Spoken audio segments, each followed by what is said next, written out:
dufite kwemera ko uko byagenda kose kugira ngo ugere ku bintu runaka bigusaba nyine umwanya, birasaba umuteguro.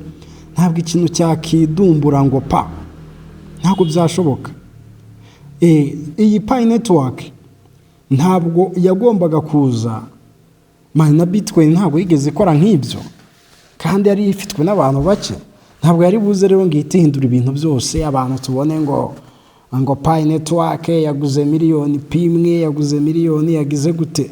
Byanga byakunda hari procedure bigomba kunyuramo, none iyi Pi ikazamera neza. Ubushize ari byo ndi kuvuga byerekeye no kuba bamwe nibataba amaso izi Pi ahubwo zizabashiraho, kuko hajeho uburyo bwinshi bwo kuba bazitwara, kandi koko urebye ubona ari byo.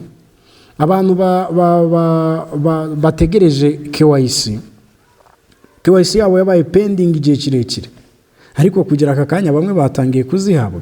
Abantu bari guhabwa za KYC ikava muri pending migration bakazibona. So ikiza gihari nuko bari bababwe na buriya buryo bwa 2FA, two factor authenticator, bwo gukonfaminga wallet. Igihe cyarageze batangira gutanga notification yo kuactivatinga wallet, kandi ibyo ni uburyo abari bo bose bashoboraga kubona iyo notification cyangwa se ako message kababwira ibyo. So rero uyu mushinga wa Pi network cyangwa se n'izindi coin zose mugenda mu mininga ntabwo ari ikintu cyiza ngo aka kanya amafaranga ya mining aratinda kugira ngo uyabone uyarye biratinda, bisaba igihe mu by'ukuri, ariko ni amafaranga meza aryoha kuko akenshi nta bishoro hanini muba mwashyizemo bindi. Ni uguhereza time, uri mu kazi kawe ushobora gukoresha na internet, n'ubundi nk'uko ushobora gusura WhatsApp ugacata n'abantu, so ni nako ushobora kujya kuri internet ukamayininga coin runaka, ukamayininga ukikomereza. So rero icyo kintu cyonyine niba abantu wowe niba ushobora gushira ukubute ugakora ikintu nk'icyo mu gihe cy'umwaka, ukaba wabasha kubona bya bintu wakoraga nk'imikino, ukabona bibyaye amadolari cyangwa bibyaye amafaranga, mu by'ukuri nta cyiza nka mining. Uko byagenda kose, nibuze bamwe mu bapiyoniya cyangwa se mu bagiye bamayininga coin z'uburyo butandukanye, ama cryptocurrency, nzi neza ko mwahamya neza ko aya mafaranga ya cryptocurrency aribwa. Nzi ko mwabihamya, urekanye n'aba bantu bo baba bakiza bagatangira kumayininga wenda Pi byashyushye, mukayimayininga ugifite Pi zitanarenze 50, ugahita wumva ngo ari ikintu cya danje. Ese hari ikintu cya danje gute? Byonyine abapiyoniya mukurikiranye ya Biso TV show, mumbwire kugira ngo kuri available balance hazeho Pi 10 kugira ngo zizeho n'izindi imbaraga. So ni kuri ya Biso TV show, ni ya Biso wanyu rero, munywanyi wa Sorosa Mukondo wa Semembe umwuzukuru wa Ndoba, umwe wavuze ko kuminuza k'umugore ari umugabo. Nagize amahirwe mvuka ivanjiri yaraje imvana ivati mu kanwa, bityo mubibonye mukomeza kumva ibyo mvuga, benshi bakabitega amatwi bakambwira bati uvuze neza wamfura we. Uyu munsi rero hari hashize igihe kinini, ngira ngo kijya gushika mu minsi nk'itanu, tutitereka cyangwa se tutaza kuri mikoro za ya Biso TV show, bitewe umuntu bari mu bintu byinshi, ariko ari n'igihe ubuzima bugira crise, umuntu akaba yarwara akagira gute, ntabashe kuza muri ibi murabizi. So ariko ngira ngo mumeze neza, n'abatameze neza ni ku buzima bumera, ejo bibari sawa, ejo bikanga. So ariko icyo tuba dufite gukora mu gihe cyose tukibona duhumeka umwuka w'abazima, tugomba kwizera ko ubwo buzima nicyo gishoro cya mbere dufite. Hano rero kuri ya Biso TV show tuba twivugira cyane ku bukungu, ariko murabizi ko ni urubuga rwacu rwo kugira ngo tujye twidagaduriraho, ariko twidagadure bininjize. Tuze tuvuge coins umuntu ashobora kumayininga, cyangwa nitunabona indi nkuru nziza. Hari uburyo naravuze ko dushobora kujya tushaka imwe mu mishinga umuntu ashobora gukora, tukajya twiganira ku mishinga runaka, tukajya tuvuga imishinga ishoboka mu ntara, ishoboka mu mujyi, ku mafaranga make, kuko abantu benshi bafite amafaranga ariko ntabwo bafite ibyo bayakoze. Nubwo mubona twirirwa dutaka ngo amafaranga yarabuze iki, mana abantu bayafite. si menshi cyane ariko abantu bayafite bo akubwira ngo nabuze n'icyo nyamaza. Kubura icyo yamaza ni ukuvuga ngo niba umuntu ashobora kuba afite nka miliyoni 10 n'urugero akaba zifite gutyo ziteretse yumva akibaza nazikoresha iyo business, kuko murabizi neza ko hari ubona 100,000 ako kanya agahita amenya icyo kubikoza bikabyara andi, ariko ari n'uyabona akabura uburyo bwo kuyabyaza ndavuga agashiduka yari akayamara. So bimwe rero mu bibazo ubukungu bufite nuko akenshi amafaranga yatugezeho atuvaho nta kindi kintu twayabyaje, twayabonye mu buryo runaka, ariko amafaranga agiye kwigendera nyine agenda twayariye, ku buryo ibyo twari uretse ko twabihaye umubiri cyangwa tugakora bya bindi bitari buze kugenda byunguka, kandi mu by'ukuri amafaranga burya yakakugezeho akabyara ibyunguka. Kugira ngo amafaranga uyagumane byanga byakunda biraza kudusaba ubusambo. Biraza kugusaba ubusambo wowe mupiyoniya niba uri kunyumva, kugira ngo ubashe kuba wagumana ifaranga ukire. Kuko aba bakire bose tuzi, aba baherwe tugenda tuvuga twumva mu bitangazamakuru, kugira ngo atunge ifaranga ribe ryinshi ku rwego turivugaho byamusabye imbaraga. Iza mbere hari icyo twita bundi financial discipline, ni imyitwarire umuntu ashobora kugira ku ifaranga. Ku ifaranga rero iyo wagize wamenye ngo 1,000 kirinjiye mu mufuka wanjye, ugakora ikosa kikongera kigasohoka kikagenda, ntabwo wazigera utunga amafaranga. Kugira ngo rero uyatunge n'aba bayatunze nuko bamenye ubwenge bagira n'ubushobozi, kuko gusevinga nicyo kintu buriya kigoye. Abantu muri kunyumva sinzi nje ndi kukubwira ibyo, ariko n'abantu benshi twagiye tuganira nzi neza ko ikintu kigoranye muri ubu buzima ari ugusevinga. Kuko kubona amafaranga, nubwo tuvuga gutyo, kubona amafaranga biragoye, ariko nta nubwo bigoye cyane, kuko amafaranga abantu benshi bagiye bayabona, bagiye bayakorera barayabona, ariko yarabacitse ntayo bafite ubu ngubu. Igihari rero na benshi n'aka kanya barimo barayakorera, ariko nyuma yo kuyakorera arahembwa cyangwa akinjira, nyuma y'igihe runaka akayabura. Impamvu nta yindi rero ni uko gusevinga n'ibihumbi 5 byinjiye mu mufuka wawe bikongera bigasohoka bikagenda, urumva byanga byakunda gutunga amafaranga ntibishoboka. Ahubwo bizashobokera wa muntu 5 byinjira akavuga nti saho ngukuye, kuba winjiye kwibeshya ukinjira mu mufuka wanjye uzavamo mbajije.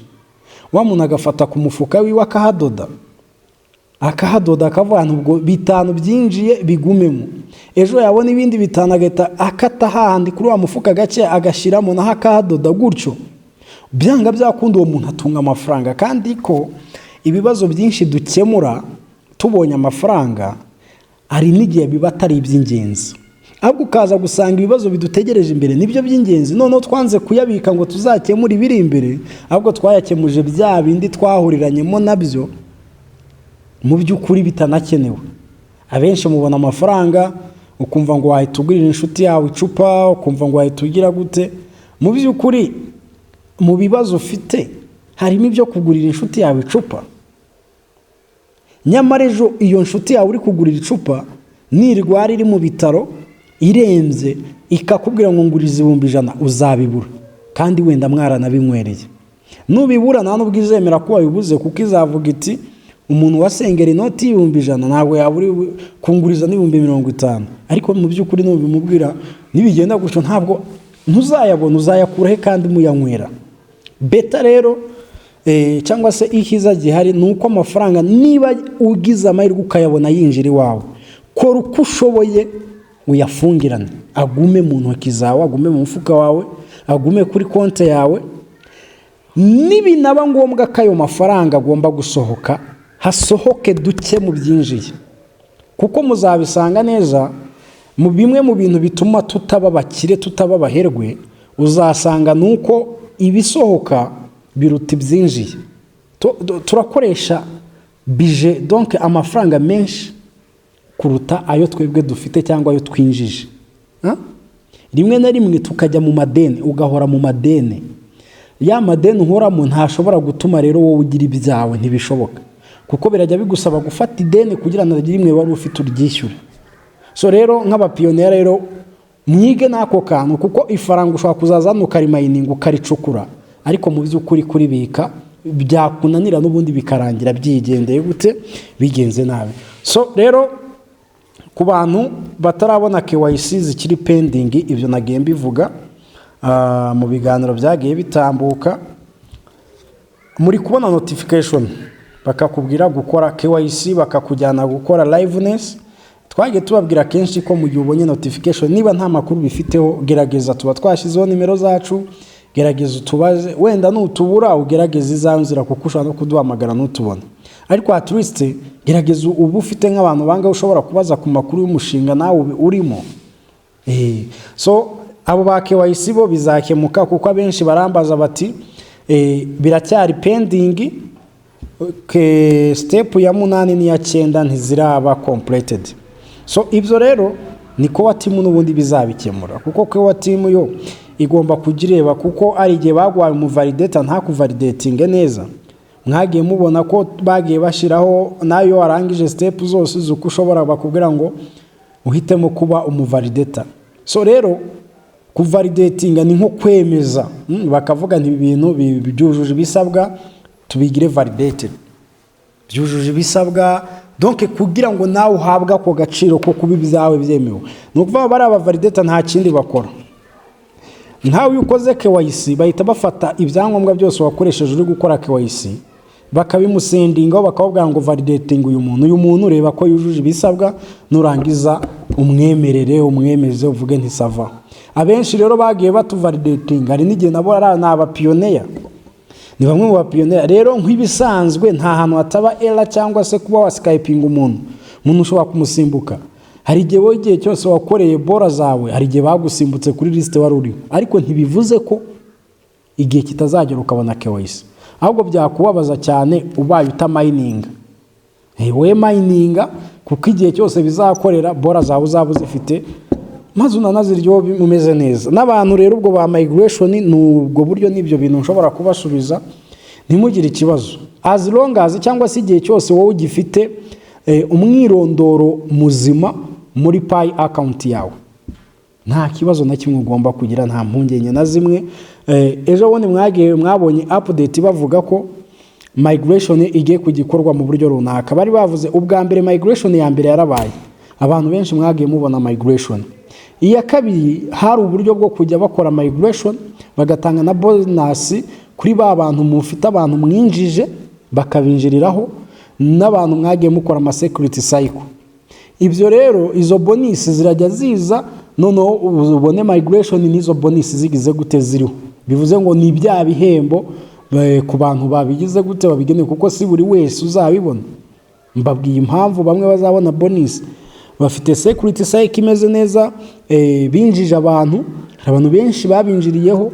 Murabizi neza ko niyo ugiye ku mininga, wowe ufite abantu benshi bakwinjiriyeho, ushobora gusanga nibura ku munsi na Pi 5 ushobora kuzibona, mu gihe abandi no kugira ngo ubone na Pi 1 ari rwaserere. So niyo mpamvu rero wowe ushobora kujya mininga, wajya ucunga kuri available balance mu gihe wabonye migration, ukajya ubona hiteyo nk'agapayi kamwe, mu gihe abandi bashobora kwitero Pi 15 cyangwa na Pi bamwe bafite kuri available balance Pi 100 na Pi 1000, wowe rero byaranze. So kugira ngo rero iri faranga rize nyine urumva bisaba gukora, ukinjiza abantu, ukabaganiriza, ukababwira iby'umushinga, nabo kandi bakaba bari active, nabo bakora. Iyo bakora rero Pi byanga byakunda ziriyongera. Aho rero nabone rero no kubwira abantu bagiye babaza bati ni gute izi Pi zakiyongera, hari uburyo bwinshi. Icyambere harimo kuba wakora izo security cycle, kabiri harimo kuba wakinjiza abantu benshi, Pi zawe ziriyongera kuko uko nabo bamininga hari bonus zikujyanaho. Gatatu harimo kuba wajya kuzigura ku exchanges, kujya kuzigura ku masoko online cyangwa kuzigurira abapiyoniya bagenzi bawe, mugaca mu gikare mukavugana, akazohereza kuri wallet yawe ukamwishyura ku giciro wowe nawe mwumvikanye, kuko byaba ari ibyanyu bareba namwe ni isoko ryanyu muba mukoze. So ubwo rero n'uburyo bwiza bwo kongera Pi kuruta rero ibyo wabihitamo kuruta we kuba wazitanga please, kuko we kujya kugurisha Pi zawe mani wazabyicuza kuko amafaranga ya mining araryoha, ariko azatinze. Icyo cyo mu cyumve pe, azatinze kuko urumva nk'umuntu wa mininze Pi network mu myaka 6 yose ishize, kugera aka kanya baye yanayikuramo n'ibihumbi 500 n'urugero, ntumbwire ko iyo myaka iyo myaka 6 yose ishize nyine urumva yaravunitse kubyibuka kuyihorana byonyine barabyibutse uretse ko benshi bariyemo n'amafaranga arenzayo ari nabyo nababwiye ko nabandi bakiyarya kuko bari kuzifata bakazigurisha bakazigurisha nabo barimo barunguka ubwo ni uburyo bwiza bwo gukomeza gukorera ifaranga kuri Pi Network. So rero ngira ngo rero umupiyoniya hava akagera ugomba kumva ko rero iyi mining ya crypto iyo ari yo yose uzakora ujye wumva ko ugomba kugenda gake ukagenda gake ukareka pressure kuko pressure nta bintu by'ifaranga nta pressure ikizamo ifaranga uraritwara gake rize gake kuri rimwe Imana yabyanditse uje ubona ibintu bigize gute birakunze ariko huti murabizi byari bipfuye cyangwa ibihumye mwitonde ntabwo twebwe tubabajwe na Pi Network aka kanya ku gaciro ka Pi kari hariya ntabwo twababara ku rwego burenze ubwa nyir'umushinga nawe akeneye kubona umushinga we yawushyize ku rwego abawurimo bose bameze neza bawishimiye bari kuvuga bati nta mushinga nk'uyu isi yose irimo irawukoresha cyane ko mubizi ko Pi Network donc iyi Pi igiye kuba ifaranga rikoreshwa n'isi yose ntabwo izaba rya faranga ryo kuvuga ngo n'abanyaburayi gusa barikoresha ngo n'abanyafrika gusa ngo n'abanyamerika gusa n'abanyaziya oya iri ni ifaranga rigomba gukoreshwa n'isi yose ikaba digital currency isi yose ahantu hose uri ugahahisha Pi Network kandi ikaba ifite agaciro nyine kamwe ku bicuruzwa ubwo tukaba tuvuga ngo bikajya bitandukanira kuri economic policies z'ibihugu runaka ubwo ni ingamba cyangwa se amategeko agenga ubukungu mu bihugu runaka cyane ko mubizi ko ari ibicuruzwa byinshi bishyirwaho ibiciro byabyo bishyirwaho na leta bitewe n'uburyo hashobora kuzamo ibyo by'imisoro n'ibindi aho rero niho birajya bitandukanira honyine ugasanga wenda n'urugero murabizi ko ushobora gusanga telefone muri Uganda ugasanga phone agaciro ka telefone Uganda no mu Rwanda telefone n'ubwoko bumwe ariko agaciro bigatandukana ibiciro bigatandukana ubwo rero ntandi bitandukana biterwa na economic policy z'igihugu. So iyi rero Pi Network ni umushinga mwiza ngira ngo nabwira abapiyoniya kuwumva mureke gushira mu mitwe yanyu ibintu by'amanegativite wumve ngo ni ibintu bitazashoboka ni gute bitazashoboka warabonye urugero rwinshi aka kanya ufite Pi zawe wagura amayinite n'abakora ikiganiro mwarakibonye aka kanya ufite Pi zawe kuri available balance ntabwo waburara kuko byanga byakunda ntiwabura n'umuntu aka kanya niba Pi mwiri kugura mu mafaranga 800 tubyita kiri hasi ako siri hasi ugereranyije n'iki mani ntabwo ari make izindi coin zatangiye ntabwo nshaka gusura mu mateka kuko ibiganiro twarabikoze za Bitcoin zasohotse zibabaje ku rwego rwo hejuru. So rero iyi Pi Network ngiye ku rwego iriho iratanga kazoza keza kandi tubyizere n'igihe gitoya mu by'ukuri.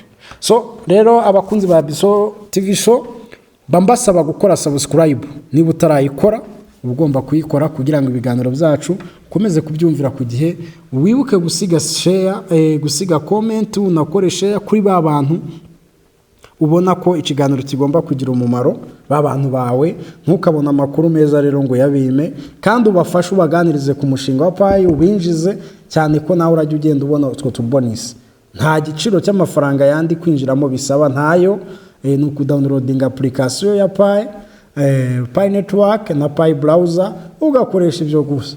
So ciao